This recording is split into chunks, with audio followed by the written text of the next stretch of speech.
لساني يفقهوا قولي ولا حول ولا قوة إلا بالله العلي العظيم. اللهم لا سهل إلا ما جعلته سهلا وأنت تجعل الحزن إن شئت السهلا. Rabbi yassir wa la tu'assir wa atmim bil khair, amma ba'd. Muka surat yang ke-48. Siapa-siapa yang ada kitab muka surat 48. Jadi rasanya dah lama tak datang sini ya. Lebih kurang 4 bulan ataupun 5 bulan. Sejak daripada sebelum Ramadan. Kalau kitab yang duduk dekat masjid ni pun dah naik habuk ya. Kitab pun dah berdebu. Jadi pada pagi ini kita masuk kepada perbahasan yang kedua, iaitu isti'azah. Isti'azah ni maknanya minta pertolongan. Nak minta pertolongan kepada siapa? Minta pertolongan kepada Allah Subhanahu wa taala. Sebab apa nak kena minta pertolongan?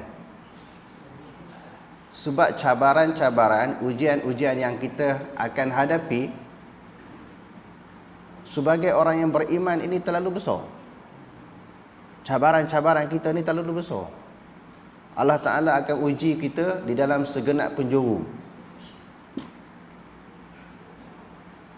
Ahasiban nasu an yutraku an yaqulu amanna wa hum la yuftanun. Adakah manusia menyangka bahawa mereka telah beriman kepada Allah Subhanahu wa taala sebelum mereka diuji? Orang beriman mestilah tak melalui uji. Lagi kuat iman, lagi kuat ujian. Lagi kuat, lagi bertambah-tambah ujian-ujian yang menimpa dia. Orang yang paling kuat iman adalah para Nabi. Kita tengok Nabi SAW sendiri, Allah Ta'ala sebut, siapakah yang merupakan musuh kepada para Nabi? Wa kadzalika ja'alna likulli nabiyyin aduwan syayatinal ins wal jin. Allah Ta'ala jadikan musuh kepada para Nabi itu syaitan, jin dan manusia. Jadi bila kita berhadapan dengan musuh-musuh agama ini, musuh-musuh sebagai orang yang beriman seperti syaitan, jin, manusia, kena minta perlindungan daripada Allah. Sebab kita tak mampu dengan kekuatan dan kemampuan yang ada pada diri kita, tak boleh kita nak berhadapan dengan musuh-musuh ini. Musuh yang sangat hebat.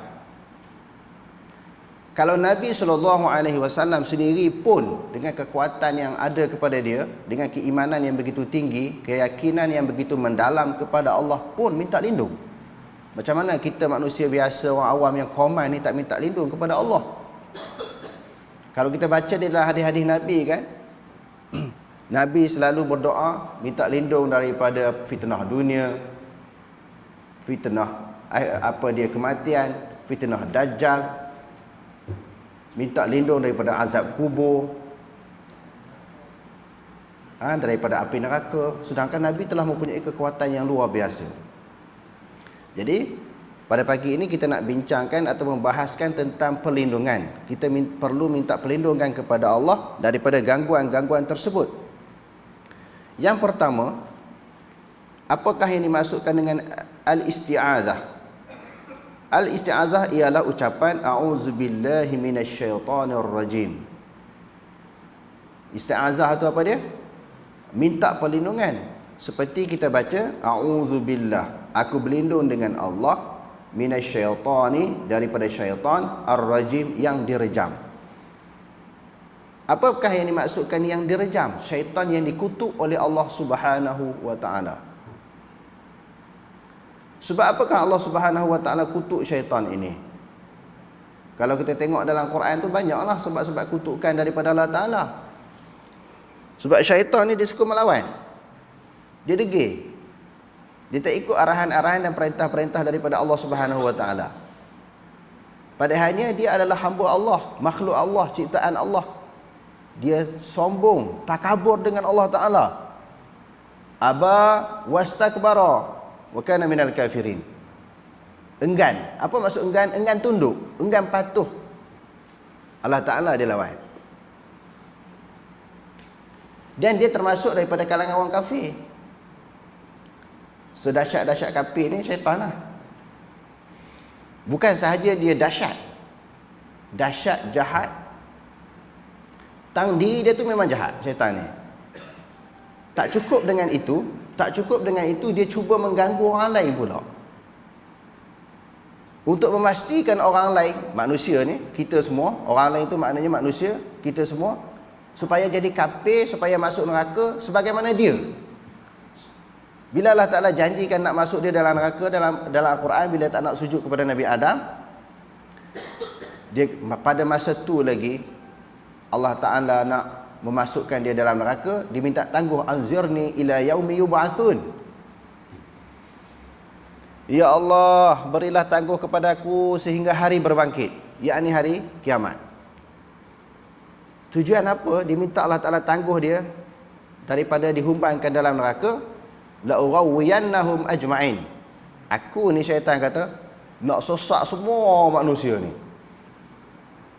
Bila Allah Ta'ala hukum dia kafir, masuk neraka, dia tak puas hati, Allah Ta'ala dia lawan. Bukan dia lawan kita, Allah Ta'ala tu dia lawan. Aku nak sesat semua hamba-hambamu, wahai Allah. Allah Ta'ala kata, boleh sesat kecuali hamba-hambaku yang ikhlas kepada Allah.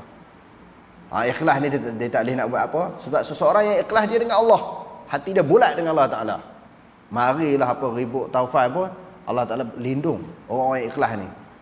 Ribut taufan yang dimaksudkan di sini maknanya ujian-ujian yang berat, yang besar. Sebab tu kena kita sentiasa mengikhlaskan diri kepada Allah Subhanahu Wa Ta'ala. Sama ada di dalam ibadat ataupun perjuangan kita membawa agama Allah Ta'ala, mesti kena ada keikhlasan. Di sana ada bantuan-bantuan yang datang daripada Allah Subhanahu Wa Ta'ala. Jadi maknanya isti'azah di sini minta lindung dengan Allah Ta'ala daripada syaitan yang direjam. Apakah makna a'udzubillahi minasyaitonirrajim? A'udzu, aku berlindung kepada Allah, billah, kepada Allah, min, daripada. Kita tengok pengarang buku ini, dia terjemah satu-satu. Asyaitanu berasal daripada perkataan syaitana, maknanya jauh. Syaitan dia jauh dengan Allah Ta'ala, nama sendiri syaitan. Syaitan tu maknanya jauh. Kalau dalam kitab-kitab bahasa Arab dia panggil tasyaitanar rajulu, telah jadi syaitanlah oleh seseorang lelaki. Jadi syaitan tu maknanya dia jahat. Orang yang jahat ni dia jauh dengan Allah Subhanahu Wa Ta'ala. Orang yang baik, orang yang mendampingkan diri, yang mentakarubkan diri dia kepada Allah. Nak mentakarubkan, nak mendampingkan diri kepada Allah melalui apa? Dengan ibadat yang kita buat. Macam yang kita duk buat pagi ni lah. Tadi sembahyang Jumaat yang disebut lebih 27 kali ganda. Duduk dalam majlis ilmu pula, tambah lagi pahala. Yang Nabi kata, wa man salaka tariqan yaltamisu fihi ilman sahalallahu lahu tariqan ilal jannah. Barang siapa yang keluar daripada rumah dia menuntut ilmu, nescaya dipermudahkan oleh Allah Subhanahu Wa Ta'ala masuk syurga. Masuk syurga ni payah tuan-tuan. Banyak halangan, rintangan cukup banyak. Tetapi dipermudahkan oleh Allah Ta'ala bagi orang menuntut ilmu. Jadi maknanya itu amalan untuk mentakarubkan diri kepada Allah. Jadi syaitan ni dengan makna jauh. Berkata Al-Qurtubi, Imam Qurtubi, dinamakan syaitan itu syaitan kerana jauh daripada kebenaran dan kerana degilnya. Imam Qurtubi kata apa? Dinamakan syaitan itu kerana ia jauh daripada kebenaran dan kerana degilnya. Dia tak nak ikut kebenaran, dia jauh daripada kebenaran.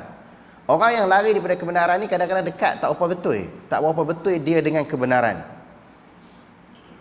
Benar-benar ni jalan yang lurus. Kadang-kadang jauh daripada kebenaran itu berapa peratus? 1%, 2%. Kalau syaitan ni 100% jauh. Hadirin sekalian, kita dituntut oleh Allah Subhanahu Wa Ta'ala supaya sentiasa berdoa dan berusaha supaya berada di atas landasan kebenaran. Takut tuan-tuan, jalan-jalan atas dunia ni cukup banyak. Allah Ta'ala ajar kita, ihdinas siratal mustaqim. Ya Allah, tunjukkanlah kami jalan yang lurus. Tak cukup, tak padan, tak memadai dengan doa, disuruh kita cari pula. Cari jalan yang lurus ni, tak mana? Apa dia jalan yang lurus? Tadi kita sebut jalan-jalan yang membawa kepada kesesatan, yang menjurus kepada kesesatan. yang menyeru kepada kesesatan banyak. Sebab tu dalam Quran kata Allah Taala perintahkan Nabi Muhammad sallallahu alaihi wasallam supaya beritahu kepada umat manusia, wa anna hadza sirati mustaqiman fala tattabi'us subula fatafarraqa bikum an sabilihi. Wa anna hadza sirati mustaqima, inilah jalanku, jalan yang lurus. Jangan kamu mengikut berbagai-bagai jalan. Jalan atas dunia ni banyak. Jalan syaitan, jalan jin, Yahudi, Nasrani, bid'ah, pengikut-pengikut hawa nafsu. Cukup banyak yang duk tarik kita ni, duk seru kita ikut demo. Ajak manusia ikut mereka.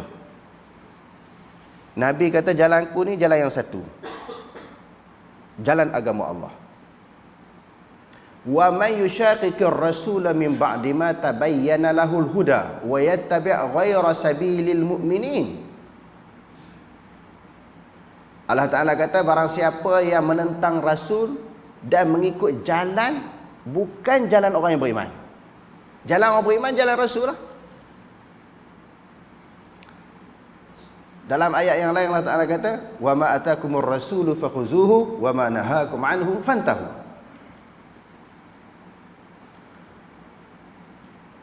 Apa-apa yang didatangkan oleh Rasul, hendaklah kamu ambil, kamu pegang dan kamu amalkan. Apa-apa yang ditinggalkan oleh Rasul, hendaklah kamu tinggalkan. Memang senang kita sebut tuan-tuan. Bila kita ajak orang kembali kepada jalan Rasul, jalan kebenaran, jalan agama Allah Ta'ala ni macam-macam cabaran, tentangan dan juga halangan.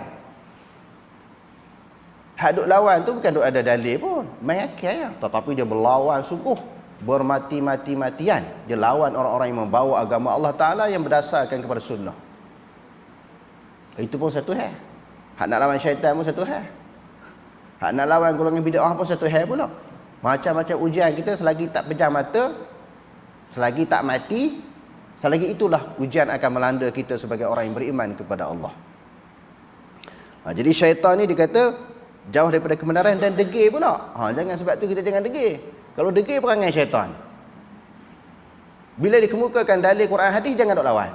Ini duk lawan lagi, dia kalih lagi, kona kali lagi, dia putar belik lagi. Nak ikut perangai syaitan. Kita jangan lagu tu. Kita orang mengaji ni bila bagi dalil Quran hadis terima. Sami'na wa ata'na. Jangan duk lawan lagi. Kalau lawan jadi syaitan. Ada di kalangan manusia ni dia kerah hati. Kerah hati, ya Allah. Dia tak nak tunduk kepada kebenaran. Duk main akal sampai kesudah. Kita orang mengaji jangan jadi lagu tu. Hadirin sekalian, kalau kita tengok dalam Al-Quran, sesuatu yang berkaitan dengan keimanan, kepercayaan, dia suruh terima. Bukan suruh fikir. Sesuatu yang berkaitan dengan kejadian Allah, dia suruh fikir. Inna fi khalqis samawati wal ard wa ikhtilafil laili wan nahar la ayatin liulil albab. Sesungguhnya pada kejadian langit dan bumi, perselisihan malam dan siang adalah menjadi tanda-tanda kekuasaan Allah bagi orang yang berfikir. Allah Ta'ala suruh fikir tentang kejadian alam. Afala yanzuruna ilal ibili kaifa khuliqat. Mengapa mereka tidak memikirkan bagaimana unta dijadikan oleh Allah? Unta ni saya cerita dah pada pelajaran yang lepas kan. Dia tak makan minum boleh berjalan padang pasir ni puluh kilometer dia tahan. Satu, bila nak sembelih ni tak payah pegang tuan-tuan. Ikat kaki yang sebelah kanan depan tu, sembelih dalam keadaan berdiri. Seorang je orang Arab sembelih unta ni. Dia cocok tekuk habis. Tumbang. Kita nak sembelih ayam 2 orang. Nak sembelih ayam 2 orang. Seorang pegang, seorang sembelih. Nak sembelih kambing 3-4 orang. Sembelih robot lembu, makan lagi ramai lah 10 orang, 15 orang. Sembelih unta seorang. Allah tak ada perhati. Bab kejadian alam, kejadian makhluk dia suruh fikir. Tetapi berkaitan dengan keimanan, Allah Ta'ala kata apa? Ya ayyuhalladzina amanu aminu billahi wa rusulih. Wahai orang beriman, berimanlah kamu kepada Allah dan Rasul. Apa maksud? Bila tak faham pun terima. Sebab itu dalam kitab Syarhus Sunnah yang dikarang oleh Imam Ahmad bin Hanbal, bila dia mengemukakan hadis-hadis Nabi berkaitan dengan qada dan qadar. Qada-qadar ni kita tak faham. Banyak benda yang manusia tak faham. Bukan kata kita, hatta para sahabat. Bila Nabi kata setiap manusia tu nasib dia dah ditetap di azali. Keputusan dia di sisi Allah Ta'ala, syurga neraka. Syurga neraka dah lah tetap. Di azali lagi, sebelum kita lahir lagi. Lalu sahabat kata, afala nattakilu ya Rasulullah. Kalau gitu serahlah kepada Allah, bertawakal aja, tak payah beramal. Tak payah nak beramal. Kalau dah nasib kita neraka, sia-sia duk semayang, puasa, zakat, haji, duk menadah kitab macam ni, sia-sia lah dah nasib masuk neraka. Tak payah beramal lagi. Sebaliknya kalau Allah Ta'ala takdirkan syurga, tak payah semayang dah syurga nasib kita. Afala nattakilu ya Rasulullah. Kenapa tak berserah kalau dah nasib kita dah tetap? Rasulullah kata, kullu muyassarin lima khuliqa lahu. Setiap benda yang dimudahkan itu sesuatu yang dicipta untuknya. Kalau orang tu ahli neraka, dipermudahkan jalan-jalan ke neraka. Kalau dia ahli syurga, dipermudahkan dia suka buat baik. Hati dia nak buat baik je. Lalu Rasulullah baca ayat Quran, fa amma man a'ta wattaqa wa saddaqa bil husna fasanuyassiruhu lil yusra. Barang siapa yang a'ta wattaqa, dia bersedekah, memberi dan dia bertakwa kepada Allah. Dia takut kepada Allah. Dia sedekah tu kerana apa? Kerana suruhan Allah, perintah Allah. Wa saddaqa bil husna, dia percaya kepada pahala dan syurga hasil daripada dia sedekah. Fasanuyassiruhu lil yusra, Allah Ta'ala memudahkan jalan untuk kebaikan, iaitu syurga. Wa amma man bakhila wastaghna wa kadzdzaba bil husna fasanuyassiruhu lil usra. Barang siapa yang kedekut, bakhil, tak nak bersedekah dan tak percaya kepada syurga neraka, dipermudahkan jalan masuk neraka. Jadi benda syurga neraka ni ketentuan Allah. Takdir kerja Allah, usaha kerja makhluk. Jadi nak bagi tahu di sini, banyak benda-benda yang berkaitan dengan akidah, yang berkaitan dengan sam'iyat, orang tak faham. Imam Ahmad kata, padan percaya sah iman dia. Bukan suruh fikir. Fikir begini bila datang ayat Quran. Macam mana? Sehari dua ni orang duk kelahi dengan saya dalam Facebook, dalam WhatsApp kan. Tentanglah, saya kata Allah Ta'ala duk atas arash.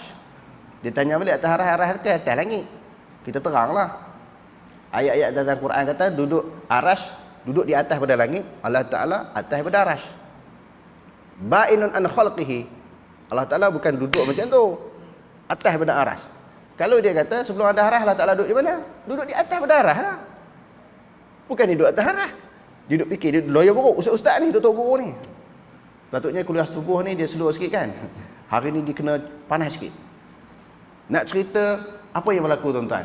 Orang main akal. Dia lihat buruk, kita buat lihat buruk balik. Tadi dia marah pula. Maknanya kalau gitu macam mana? Saya dah sebut tadi, berkaitan dengan iman, aminu billahi wa rasulih. Beriman kepada Allah dan Rasul, percaya saja walaupun tak faham. Berhubung kejadian alam, dia suruh fikir. Jadi ada satu golongan, dia duk jaja tafakkaru fi khalqillah wa la tafakkaru fi zatillah. Berfikirlah tentang kejadian Allah, jangan fikir tentang zat Allah. Tetapi bila kita cerita yang ni, dia fikir pula macam mana Allah Ta'ala duduk atas arash. Lahir-lahir di atas muka bumi ini, Allah Ta'ala maujud bila makan. Maujud bila makan. Allah Ta'ala maujud fi kulli makan. Itu yang dia duduk zikir.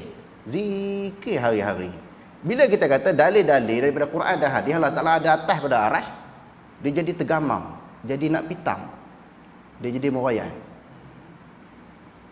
Saya telah dedahkan di dalam beberapa banyak kitab yang Allah Ta'ala duduk atas arash selain daripada dalil Quran yang disokong oleh ulama-ulama salaf. Dia kata kitab tu tak betul. Saya menyeleweng kitab. Saya balas pula tunjuk kitab. Jadi sampai lagu tu punya fanatik, punya ta'asub kepada pendirian, pada manhaj, pada pegangan dia, sampai tak boleh terima dalil Quran hadis. Itu yang bahaya tuan-tuan. Cukup bahaya. Ketengahkan akal di dalam masalah agama. Tadi kita sebut bab cipta kejadian alam memang kena guna akal. Tidak apa tujuan Allah Ta'ala bagi akal. Membezakan kita dengan binatang ni akal. Tetapi bab keimanan, siapa pun tak boleh nak faham. Nabi SAW tengok Allah Ta'ala semasa naik ke langit dan peristiwa Isra' dan Mi'raj. Nabi turun dia cerita tak macam mana Allah Ta'ala. Allah Ta'ala berada di mana? Macam mana berada macam mana di atas arash. Nabi tak boleh nak cerita mukhalafatuhu ta'ala lil hawadis. Laisa kamitslihi syai' wa lam yakul lahu kufuwan ahad. Nabi tak boleh nak cerita, dia duk tanya macam mana, dah masuk syaitan dalam kepala dia. Masuk hawa nafsu dah. Tengok. Sebab tu syaitan ini menjauhkan, bila masuk syaitan dalam kepala, jauh daripada agama. Sebab tu golongan salaf tak tanya benda-benda macam ni. Bila kata Allah Ta'ala istawa atas arash, pejam mata, tak tahu, serah pada Allah Ta'ala. Sebab tu Imam Malik kata apa? Al-istiwa'u ma'lumun wal kayfiyu majhulun was-su'alu anhu bid'atun wal imanu bihi wajibun. Istawa, mengetahuilah makna istawa di sudut bahasa Arab yang dipahami oleh para sahabat. Macam mana istawa? Faham. Berada di atas arash tu faham. Tapi kaifiat macam mana? Wallahu a'lam. Tanya tu benda bid'ah. Sebab orang tak pernah tanya istiwa tu macam mana. Dia duk pergi tanya. Dia duk pergi tanya macam mana. Imam Malik rahimahullahu ta'ala, orang lelaki yang tanya dia dalam majlis ilmu, mula-mula dia tunduk, dia panas dia panas. Tanya benda hak sahabat tak tanya Nabi. Hak zaman dulu orang tak tanya macam mana. Kalau kata ada tangan, tak tanya tangan macam mana. Dalam Quran hadis dalam Quran disebut istawa kan, sebut yad, sebut ain. Dalam hadis disebut qadam, kaki. Disebut jari pula.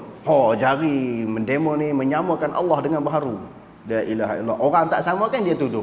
Dia tuduh orang, dia cok atas daya orang. Dia tuduh, dia cok. Dia tuduh, dia cok. Ini ada satu golongan yang cukup fanatik dengan pegangan dia sendiri.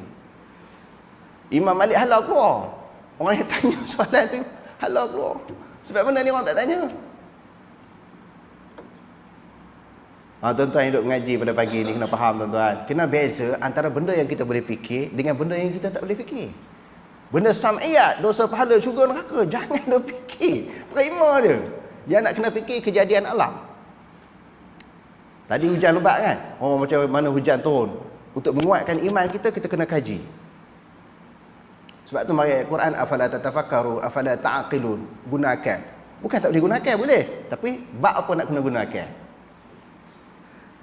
Bab melihat kejadian alam untuk mengukuhkan iman kita, fikir akal. Tetapi bab-bab tentang sam'iyat, tentang perkara-perkara yang berkaitan dengan akidah, memang taklud. Taklud ni tak masuk dengan akal. Fikir pun takkan faham. Saya nak tanya tuan-tuan, dalam majlis kita mengaji pada pagi ni, malaikat ada ke tak ada?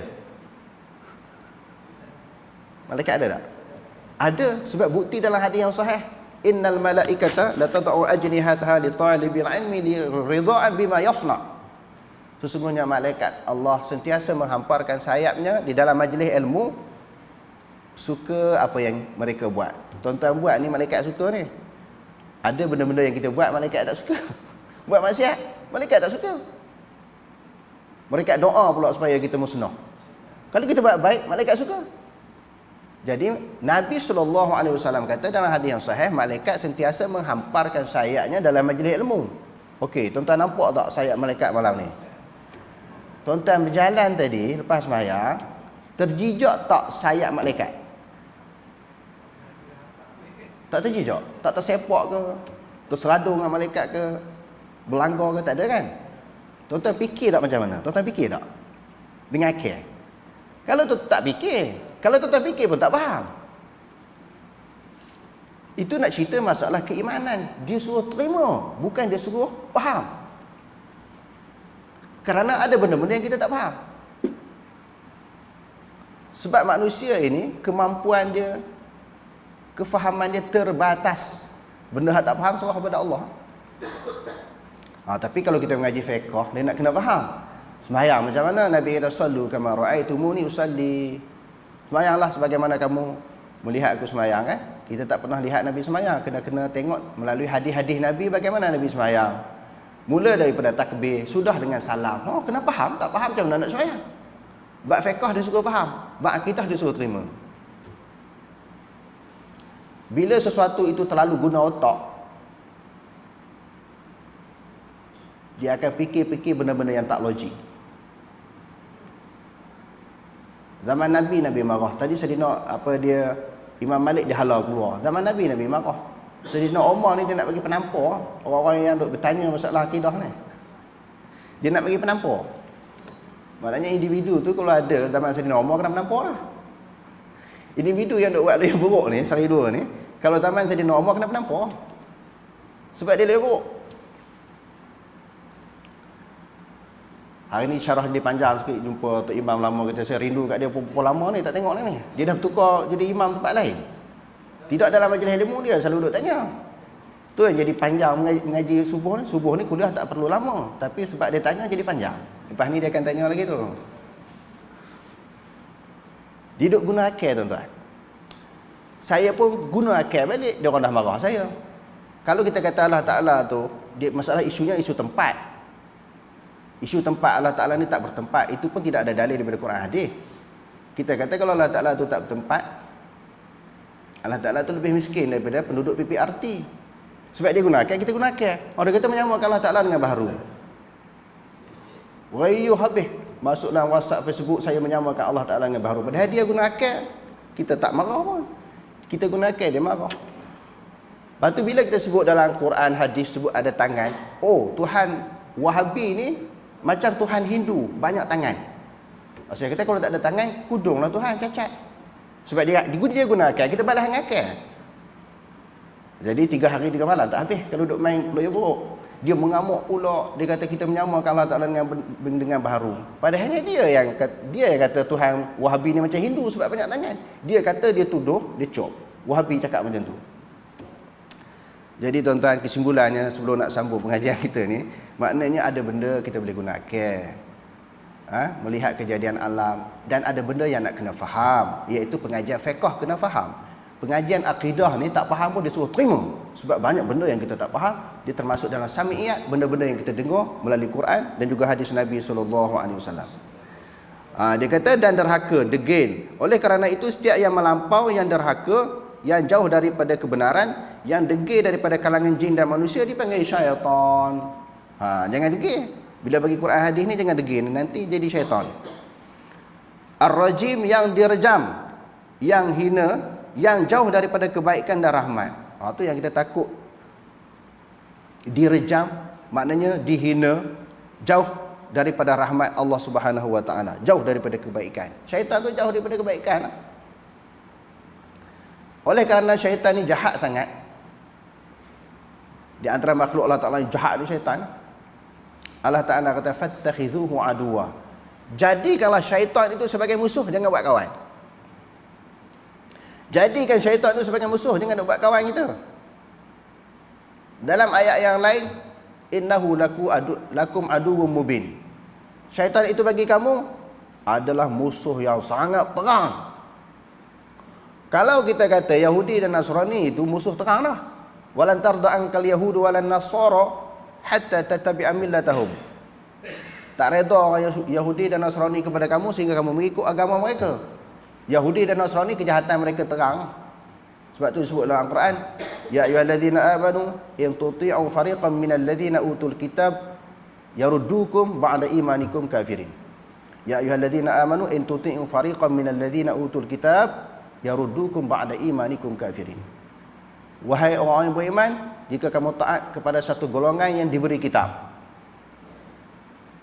Siapa dia? Yahudi dan Nasrani. Nescaya mereka akan mengembalikan kamu daripada iman kepada kafir.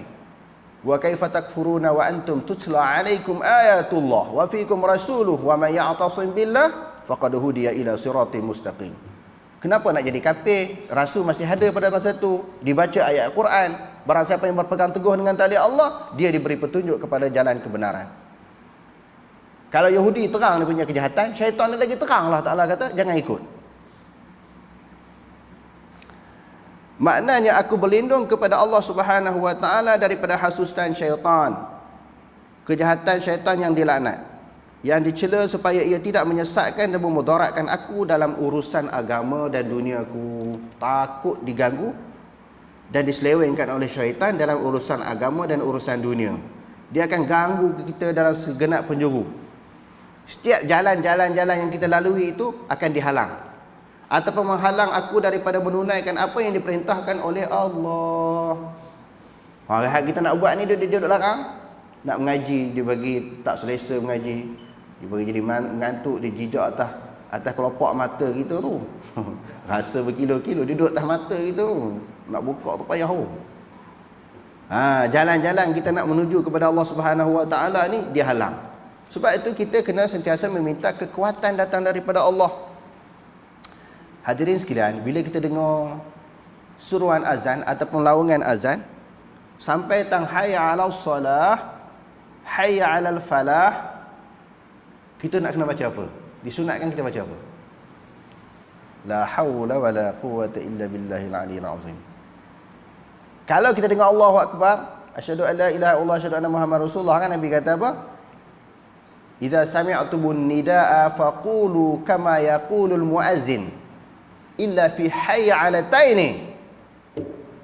Bila kamu dengar orang seruan azan, kamu bacalah, ikutlah apa yang disebut oleh muazzin. Kalau dia kata Allahu akbar kan, asyhadu an la ilaha illallah, asyhadu an la ilaha illallah. Tapi sampai tang hayya 'alas salah, marilah menuju kepada sembahyang. Hayya 'alal falah, marilah menuju kepada kejayaan. Kita nak kena baca apa? La haula wala quwwata illa billahil aliyyil azim. Tidak ada daya dan upaya dan juga kekuatan melainkan kekuatan yang datang daripada Allah. Nak mari sembahyang jemaah ni susah, apatah lagi nak mari sembahyang subuh.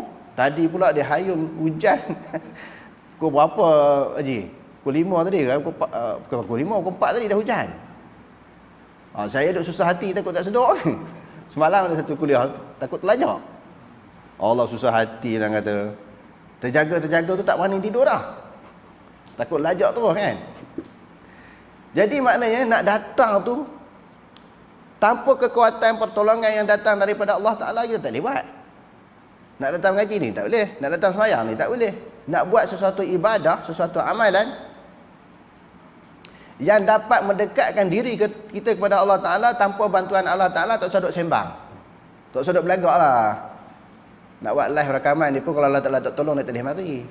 Dia dapat berapa duit dia mari. Hujan-hujan tadi duduk pikul kamera kan, dia tak boleh buat. Mesti kekuatan datang daripada Allah Ta'ala. Semua kerja-kerja agama ni, kerja-kerja ibadat ni semua berdasarkan kepada bantuan dan pertolongan daripada Allah Subhanahu Wa Ta'ala. Dia kata ataupun menghalang aku daripada menunaikan apa yang diperintah oleh Allah, ataupun menggalakkan aku daripada melakukan apa yang dilarang oleh Allah Ta'ala. Nak minta kekuatan juga tu, supaya dapat meninggalkan kemungkaran-kemungkaran, dosa-dosa yang kita buat. Tanpa kekuatan dia tak boleh tinggal. Kerana sesungguhnya tiada sesiapa yang dapat menyekat dan menghalang melainkan Allah Rabbul Alamin. Allah Rabbul Alamin, kalau tanpa kekuatan daripada Allah, tanpa halangan daripada Allah, maka siapa pun tak boleh nak bantu kita. Yang ketiga, hukum-hukum isti'azah. Umat Islam diperintahkan supaya membaca isti'azah. Apa isti'azah tadi? Maknanya minta lindung kepada Allah ketika hendak membaca Al-Quran melalui firman Allah Subhanahu Wa Ta'ala dalam surah An-Nahl ayat 98. Fa idza qara'tal Qur'ana fasta'iz billahi minasyaitonir rajim. Apabila engkau hendak membaca Al-Quran, maka hendaklah engkau terlebih dahulu memohon perlindungan kepada Allah daripada hasutan syaitan yang direjam. Nak baca Quran ni dia akan ganggu. Bila kita baca Quran, kita tahu maklumat-maklumat yang Allah Ta'ala bongkarkan, yang Allah Ta'ala dedahkan, yang Allah Ta'ala sebut dalam Quran, kita tahu. Apa benda yang Allah Ta'ala bongkarkan dalam Quran? Di antaranya kejahatan syaitan. Kita tahu jahat syaitan begini-begini. Jangan jadikan syaitan sebagai kawan, jadikanlah dia sebagai musuh. Jadi dia takut, kesalahan dia dibongkarkan oleh Allah melalui ayat Quran ni, takut orang tahu, dia halang kita baca Quran. Nak baca Quran ni dia mari was-was lah. Tadi dah ambil semayang, dekat nak baca Quran tergentuk pula. Pergi ambil lagi. Ambil masuk dalam masjid ke, masuk dalam rumah pegang Quran, kentut lagi. Ya Allah. Lagu mana tu? Bacalah Quran walaupun tak ada semayang. Nak ajar sikit syaitan ni, pegang Quran walaupun tak ada sembahyang. Sebab di sana ada pandangan ulama, di antaranya pandangan yang dikemukakan oleh Ibnu Abbas. Boleh pegang Quran, termasuklah baca Quran bagi orang yang tidak ada wudu. Dan juga orang yang berhadas besar. Boleh. Ada pandangan ulama. Hak kata tak boleh pun ada pandangan ulama. Hak kata boleh pun ada pandangan ulama. Jadi bila sebut pandangan-pandangan ni jangan duk keras.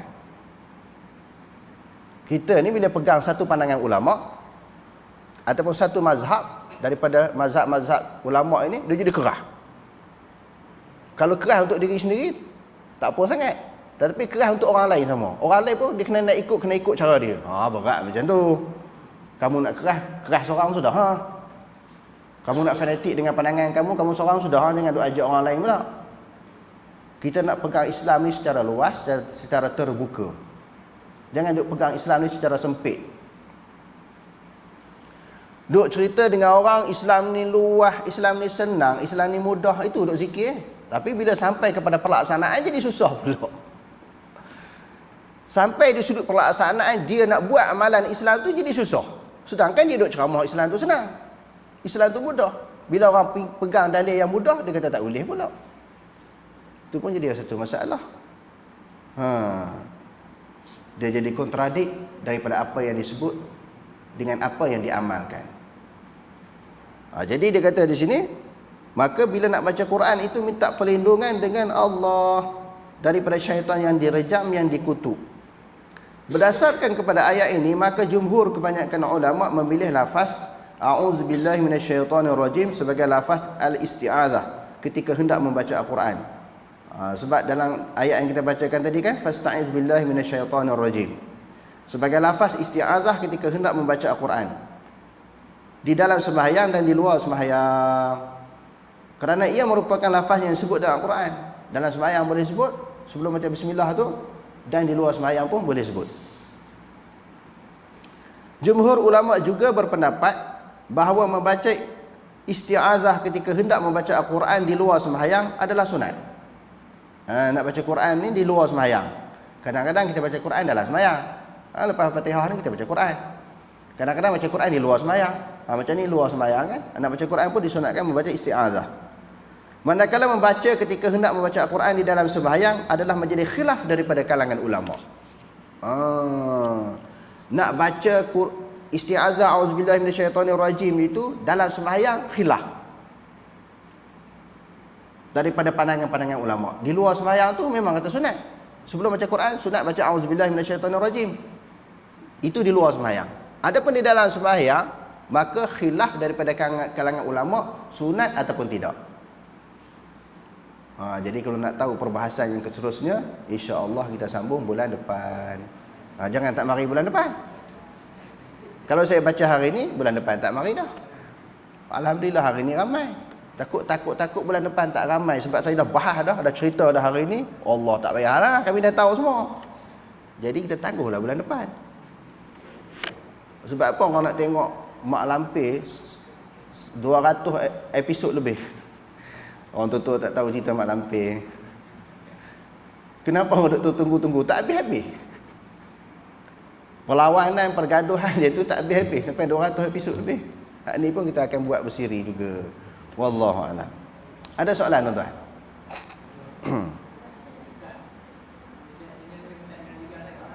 Ya?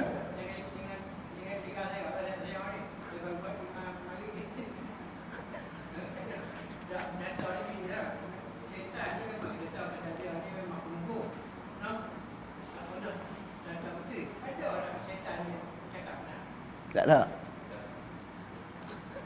Dia suruh tu, kalau mula-mula dia tipu, betul, hak tengah-tengah dia akan tipu juga.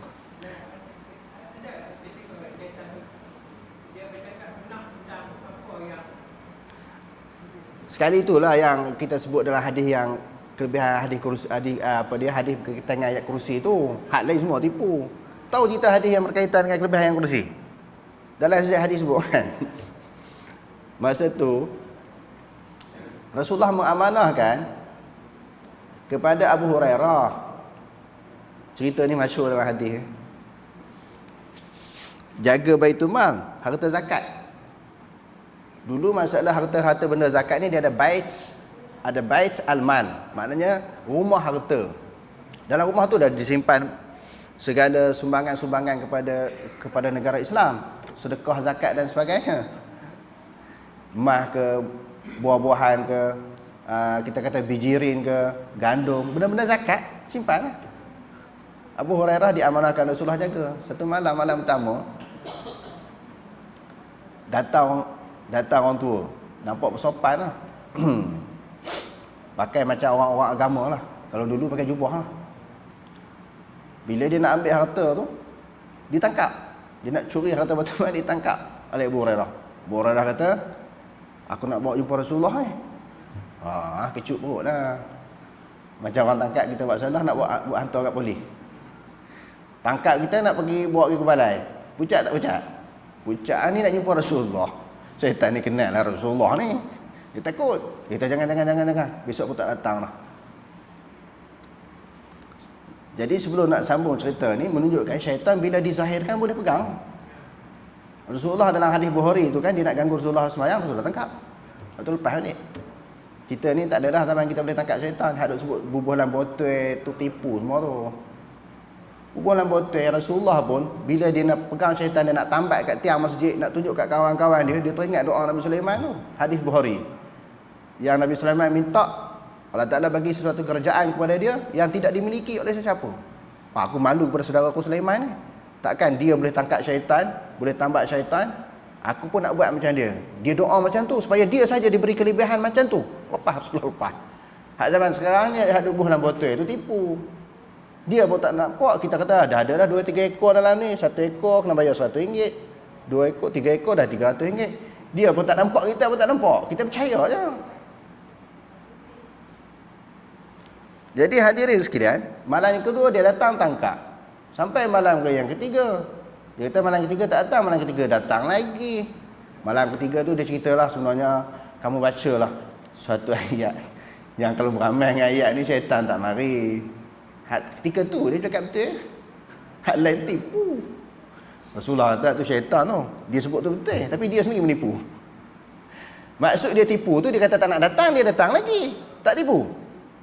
Yang dia kata betul itu, betul tentang kelebihan ayat kursi. Maknanya ketika tu dia betul. Selepas pada tu mohong. Kalau orang kata syaitan pernah nak cakap betul, tang tu lah. Tang lain tak ada cakap betul.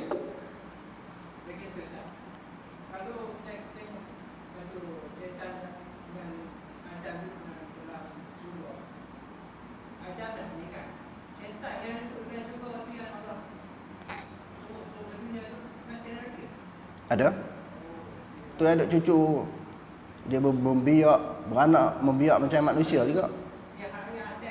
Ada? Besok akhirat esok mati Dia umur dia panjang. Hak tu dah ada lagi tu, tapi berapa umur tak tahu.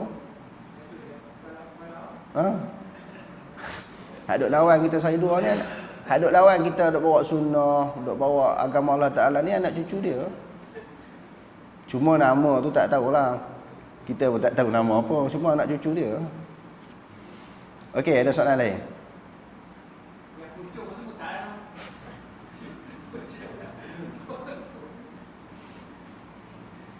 Dia nama dia pula banyak pula, hakikatnya syaitan lah.